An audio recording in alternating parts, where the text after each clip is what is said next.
സാന്ദ്രാനന്ദാവബോധാത്മകമരുപമിതങ്കാലദേശാവതിഭ്യാം നിർമുക്തം നിത്യമുക്തം നിഗമചരതഹത്രേണ നിർപ്പാഥ്യമാനം അസ്പഷ്ടം ദൃഷ്ടമാത്രേ പുനരുപുരുഷാർത്ഥാത്മകം ബ്രഹ്മതത്വം തത്താവത് ഭാതി സാക്ഷാത് ഗുരുഭവനപുരേഹന്ത ഭാഗ്യം ജനാനാം. നമസ്കാരം. സനാതനധർമ്മ സംഹിതകൾ പങ്കുവയ്ക്കാനായുള്ള ചാനലായ നാദശ്രീയിലേക്ക് എല്ലാവർക്കും സ്വാഗതം. പ്രിയരെ, ചാനൽ സബ്സ്ക്രൈബ് ചെയ്യാനും ലൈക്ക് ചെയ്യാനും ഓർമ്മപ്പെടുത്തിക്കൊള്ളുന്നു. നാരായണീയത്തിൽ നമ്മൾ 21ാമത്തെ ദശകത്തിലെ 2 ശ്ലോകം പറഞ്ഞു. ഇളാവൃതം എന്ന സ്ഥലത്ത് ശിവനെ ഭജിക്കുന്നു ഗൗരിയും കൂട്ടരും സംകർഷണൻ എന്ന രീതിയിൽ. ശിവനും ഗൗരിയും ഭജിക്കുന്നു ശിവൻ്റെ തന്നെ വകരൂപമായ സംകർഷണനെ.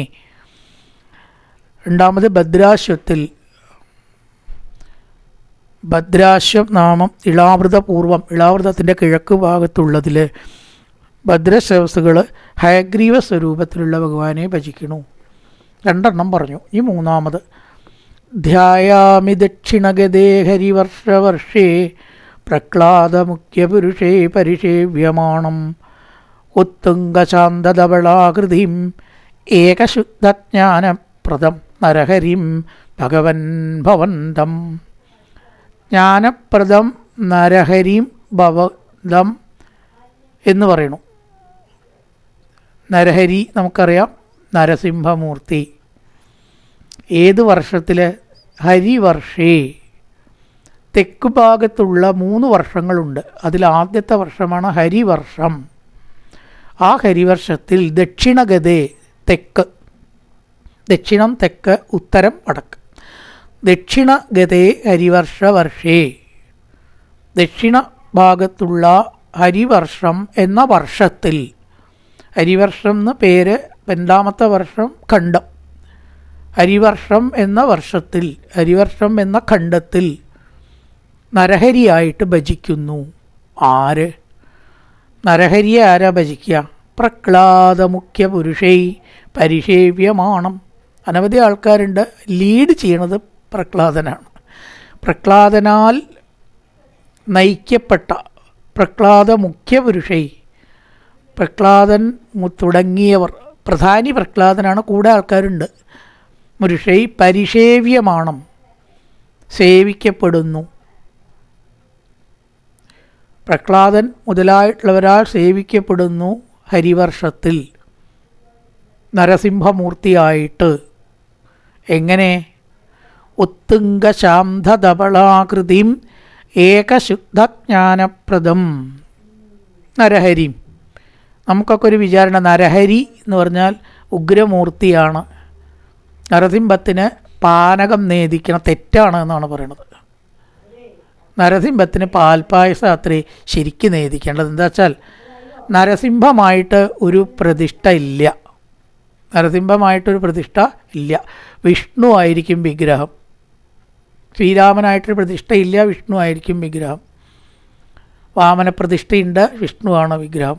മത്സ്യമൂർത്തിയുണ്ട്, വിഷ്ണുവാണ് വിഗ്രഹം. വിഷ്ണുവിൻ്റെ കലകളൊക്കെ വിഷ്ണുവായിട്ട് ചതുർബാഹുവായിട്ടാണ് പ്രതിഷ്ഠ. ചതുർബാഹു എങ്ങനെ രൗദ്രാവുക? ചതുർബാഹു ശാന്തമേ ആവുള്ളൂ. അതുകൊണ്ട് നമ്മൾ ഈ നരസിംഹമൂർത്തി എന്ന് പറഞ്ഞാൽ ഉഗ്രമൂർത്തി എന്ന് പറയുന്നത് തെറ്റ്. കാരണം ആ ഹിരണ്യകശിപുവിനെ വധിക്കാൻ വേണ്ടി മാത്രമേ ആ രൂപം കൈക്കൊണ്ടിട്ടുള്ളൂ. ബാക്കിയൊക്കെ ശുദ്ധനാണ്. അങ്ങനെയാണെങ്കിൽ ശ്രീരാമൻ ക്രൂരനാവണ്ടേ? രാവണനെ കൊല്ലാൻ വേണ്ടിയിട്ട് അതിക്രോധം കൈക്കൊണ്ടിട്ടാണ് യുദ്ധം ചെയ്തതെന്നാണ് പറയണത്. ശ്രീരാമൻ വായിച്ച ക്രോധാകാരനായി എന്ന് വളരെ പറയുന്നുണ്ട്. ചുവന്ന കണ്ണോടുകൂടി ശരീരം പറിച്ച് ആ യുദ്ധം കഴിഞ്ഞ രംഗത്തിനെ തന്നെ ഇങ്ങനെ വർണ്ണിക്കും. ഹത്വാ യുദ്ധേ ദശാസ്യം, ദശാസിനെ ഇങ്ങനെ വധിച്ചിട്ട് ആ ശരങ്ങട് ഊരിപ്പിടിച്ച് അതിങ്ങനെ ചുഴറ്റി അക്രോധം തീരാതെ. അങ്ങനെയുള്ള രാമനെ ഞാൻ വന്ദിക്കണു എന്ന് പറഞ്ഞിട്ടൊരു ശ്ലോകമുണ്ട്. ദേവന്മാരാൽ പേടിച്ച് സ്തുതിക്കപ്പെട്ടതായിട്ടുള്ള രാമൻ. എന്നിട്ട് രാമൻ ശാന്തനായിട്ടാണല്ലോ നമ്മൾ പറയണത്. അപ്പോൾ അതൊക്കെ ഓരോരോ സമയത്ത് ദുഷ്ടന്മാരോട് മാത്രമേ ഭഗവാൻ ക്രോധിക്കുള്ളൂ. ഇവിടെ ഹിരണ്യകശിപുവിനോട് മാത്രമേ ക്രോധിച്ചുള്ളൂ. എപ്പോൾ പ്രഹ്ലാദൻ പോയിട്ട് നമസ്കരിച്ചുവോ അത്യന്ത ശുദ്ധാകൃതേ, വളരെ ശുദ്ധമായിട്ടും ശാന്തമായിട്ടും ആ ദേഷ്യം എവിടേക്കാണ് പോയത്? നിശ്ചല്യ കൃപയാ പരിപ്ലുത. കൃപ കൊണ്ട് ആർദ്രമായി ഭഗവാന്റെ കണ്ണുകൾ, ഭഗവാന്റെ ഭാവം. യാതൊരു ദേഷ്യവുമില്ല. പ്രഹ്ലാദൻ്റെ മുമ്പിൽ ദേഷ്യം പ്രകടിപ്പിക്കാൻ ഭഗവാനാവില്ല. അപ്പോൾ ഇവിടെ പറഞ്ഞു ഉത്തുംഗശാന്ത ധവളാകൃതി. ധവളാകൃതി എന്ന് പറഞ്ഞാൽ സത്വഗുണം എന്നാണ് അർത്ഥം. ധവളം വെളുപ്പ്. ആത്മീയത്തിൽ ഈ വെളുപ്പ് എപ്പോഴും സത്വഗുണവും ചുവപ്പ് എപ്പോഴും രജോ ഗുണവും കറുപ്പ് എപ്പോഴും തമോ ഗുണമായിട്ടാണ് പറയുക. അപ്പം ധവളാകൃതി വെളുത്ത സത്വഗുണപ്രധാനി അല്ലെങ്കിൽ സത്വഗുണരൂപി.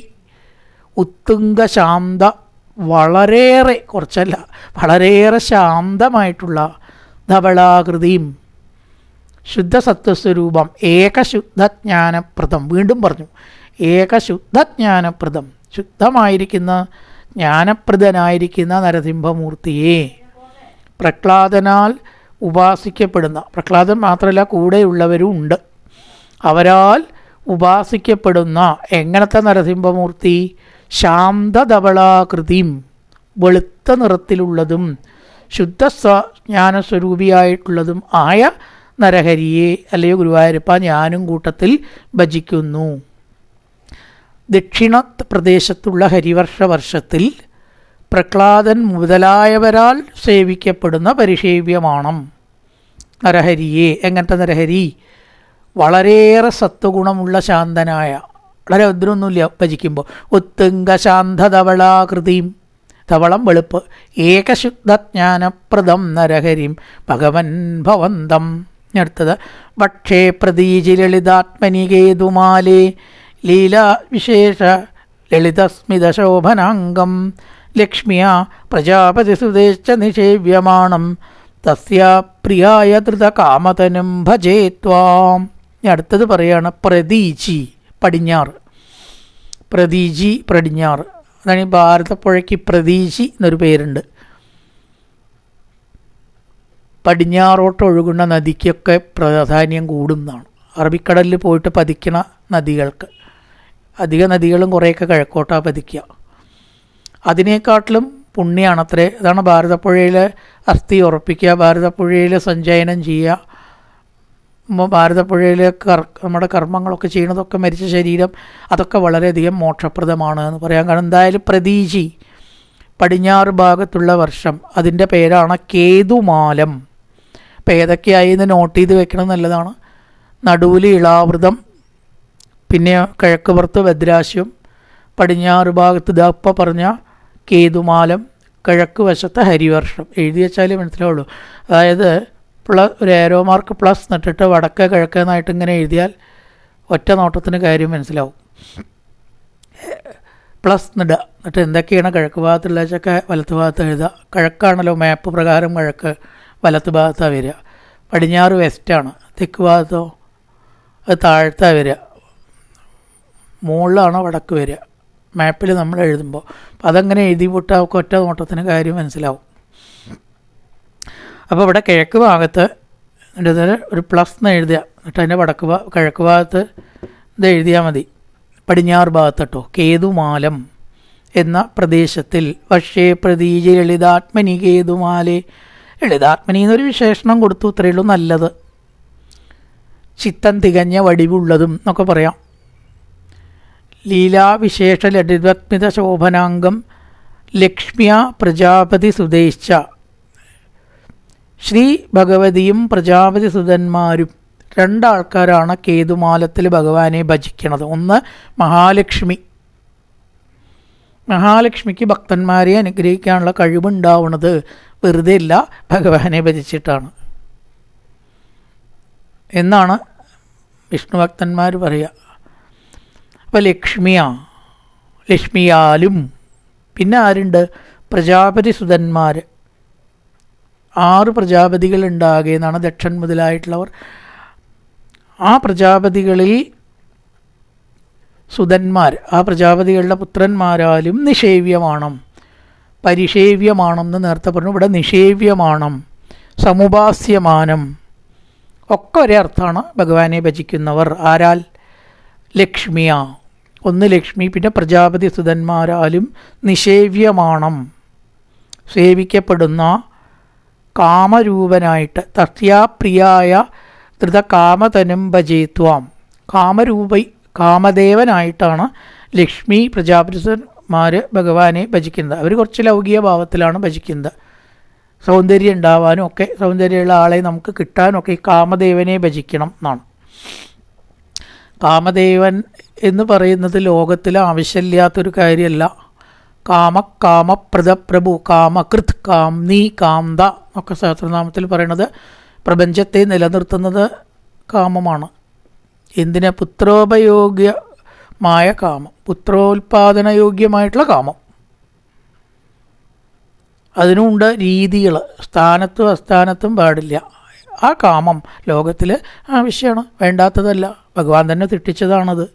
അപ്പം കാമദേവോപാസന കൊണ്ട് ആണ് ലോകത്തിൽ പ്രജാപതി എന്ന് പറയാൻ പ്രജകളെ സൃഷ്ടിക്കണവർക്ക്. ആ പറഞ്ഞതിനൊക്കെ ഔചിത്യമുണ്ട്. പ്രജാപതി എന്ന പ്രജകളെ സൃഷ്ടിക്കുന്നതിൽ തൽപരർന്നാണ് അർത്ഥം തന്നെ വരിക. അപ്പോൾ അവർക്ക് കാമമില്ലാണ്ട് കാര്യം നടക്കുമോ? അപ്പോൾ അതുകൊണ്ട് കാമദേവനെ അവർ ഭജിക്കുന്നു.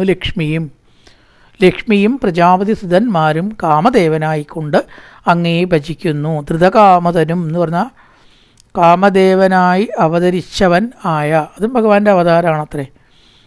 കാമതനും, കാമശരീരത്തെ എടുത്ത, കാമദേവൻ്റെ ശരീരം എടുത്ത അങ്ങയെ ഭജിക്കുന്നു. പ്രതീചി പടിഞ്ഞാറ്. വർഷേ പ്രതീചി ലളിതാത്മനി കേതുമാലേ. ലളിതാത്മനി എന്നുള്ളത് ലക്ഷ്മി ദേവിയുടെയും അവിടെയുള്ള പ്രജാപതികളുടെ മക്കളുടെയും പുത്രന്മാരുടെയും വിശേഷണമാണ്. എപ്രകാരത്തിലുള്ളതാണ് ലക്ഷ്മി ദേവി ലളിതാത്മനി? കേതുമാല എന്നുള്ളതിൻ്റെ വിശേഷണം ആവാം, ഇനി ശരിയാവും. ലളിതാത്മനി കേതുമാലേ, വളരെ ശുദ്ധവും ലളിതവും ശുദ്ധ സ്ഫടികം പോലെ ഉള്ളതുമായ ശുദ്ധമായ കേതുമാലത്തിൽ എന്നാവാം. ലീലാവിശേഷ ലളിതസ്മിത ശോഭനാംഗം. ലീലാവിശേഷങ്ങളിലും തെളിഞ്ഞ പുഞ്ചിരിയാലും അഴകിയ ആകൃതിയുള്ളവനും ആയ കാമദേവനാണ്. കാമദേവൻ സുന്ദരനാണെന്ന് പറയേണ്ട ആവശ്യമില്ലല്ലോ. കാമദേവനെ പോലെ സുന്ദരൻ എന്ന ഉപമയെന്നെ പറയാം. ലീലാവിശേഷ ലളിതസ്മിത ശോഭനാംഗാവായിരിക്കുന്ന കാമദേവനെ ആര് ഭജിക്കുന്നു? ലക്ഷ്മിയാ പ്രജാപതി സുതേ. രണ്ടാൾക്കാരാണ്. ഒന്ന് ലക്ഷ്മി, പ്രജാപതി സുതന്മാരാൽ നിഷേവ്യമാണ്, സേവിക്കപ്പെടുന്ന കാമതനുവിനെ, കാമരൂപസ്വരൂപിയായിട്ടുള്ള അങ്ങയെ ഭജിക്കുന്നു. ധ്യായാമി ദക്ഷിണഗതേ ഹരിവർഷേ. തെക്ക് ഭാഗത്തുള്ള ഹരിവർഷത്തിൽ പ്രഹ്ലാദമുഖ്യ പുരുഷേ വരിഷേവ്യമാണ്. പ്രഹ്ലാദനും കൂടെയുള്ളവരാലും ശുദ്ധസത്വസ്വരൂപിയായ നരസിംഹത്തെ ഉത്തുംഗശാന്തധവളാകൃതിം ഏകശുദ്ധജ്ഞാനപ്രദവളാകൃതിം.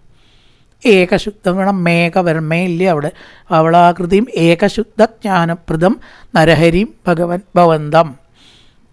വർഷേ പ്രതീചി പടിഞ്ഞാറ് ഭാഗത്ത്. പ്രതീചി ലളിതാത്മനി കേതുമാല. സുന്ദരമായ കേതുമാലത്തിൽ ലീലാവിശേഷ ലളിതസ്മിത ശോഭനാംഗം, സുന്ദരമായ ശരീരത്തോടു കൂടിയ കാമദേവനെ ലക്ഷ്മിയാ പ്രജാപതി തുദേശ നിഷേവ്യമാണ്.